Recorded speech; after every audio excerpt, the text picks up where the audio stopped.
स्वर सम्राट आदरणीय श्री विष्णु ओझा जी है गीत के गौनी अपना मुखारबिंद से। कैसे कैसे हो एक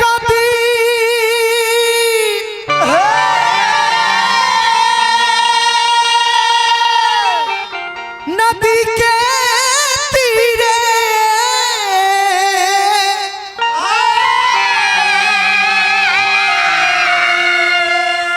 अरे जात रहली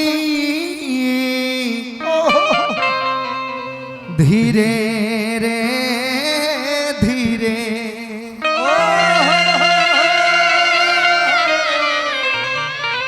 कि हम तयाखी देखनी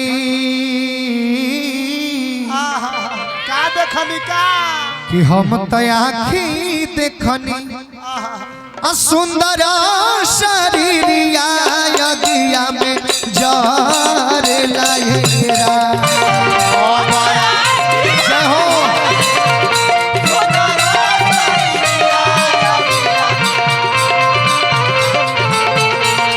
कि हम तो आखी देखनी सुंदर शरीरिया यज्ञा में जार लायरा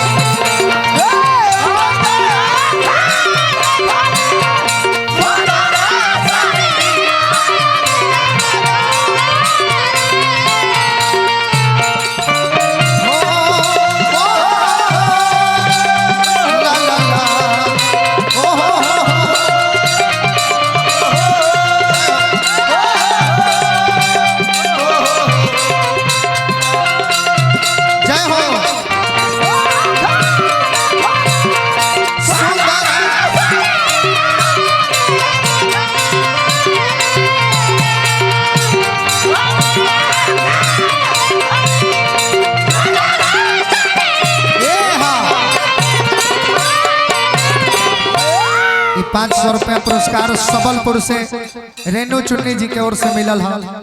अभिनंदन, नमस्कार, जय जयकार। फिर शिवचंद्र भैया की ओर से अनगिनत रुपया पुरस्कार। मालवा कहाँ बा शिवचंद्र भैया, लड्डू भैया, साहिल भैया, तीनों आदमी से चाहब के तने रुआ सब आ जाए मंच पर। आई भैया, ऐसे कैसे हो सकेला? भले ही गीत संगीत में हम लागल बानी, लेकिन मान सम्मान हमारा दिमाग से कबो बिसर नहीं कर सकता। आराम से आराम से कब ना होई मान सम्मान। एगो तनी ताली बाजत रहेला तो अच्छा लगे।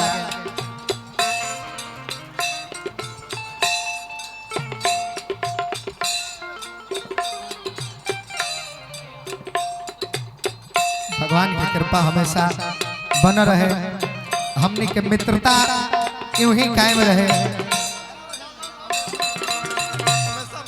एकदम, ये हम उम्मीद में रह हमेशा। लड्डू भैया बहुत बहुत पुरस्कार, नमस्कार, जय जयकार हो। हित मीत जे जे रहल एक रियांश कुमार के नाम से पुरस्कार। भगवान की कृपा हमेशा साक्षात बनल रहे। बांसवा के ले विमाना घाटे अइले चारी रे जा,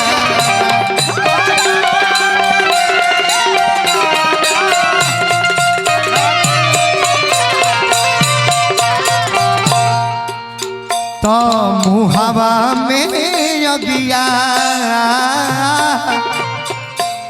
मुहावा में अगिया अपने जमल का हवा भरे लायरा।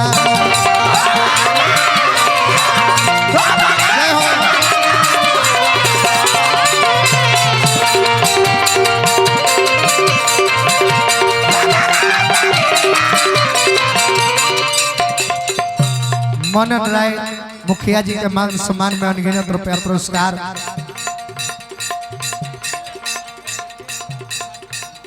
चंद्रकेत राय जी तूफान के मालिक अनगिनत रुपया पुरस्कार देनी। मंगल राय मुखिया जी के माध्यम से बहुत पुरस्कार, नमस्कार, जय जयकार। और का हित मित जे रहा 1 minute Toofan Nidhi PVT LTD private limited Kittu Kumari ji ए भाई पैसा का कइलो किट्टू की किट्टू किट्टू बहुत बहुत पुरस्कार है गीत के शोभा बढ़ावे खातिर धन्यवाद हित मित जे रहा एक मुंह सभे कहा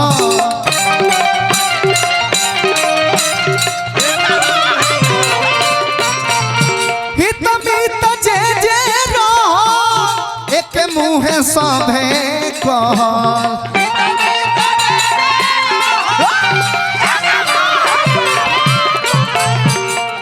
बेटवा के जरले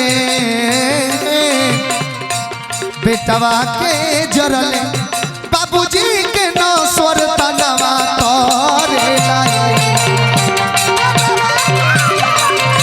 जय हो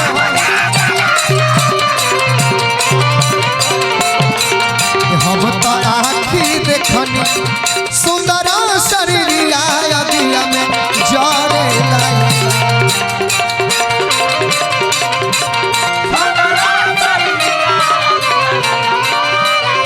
अब रहे भी आँखी देखन सुंदर शरीर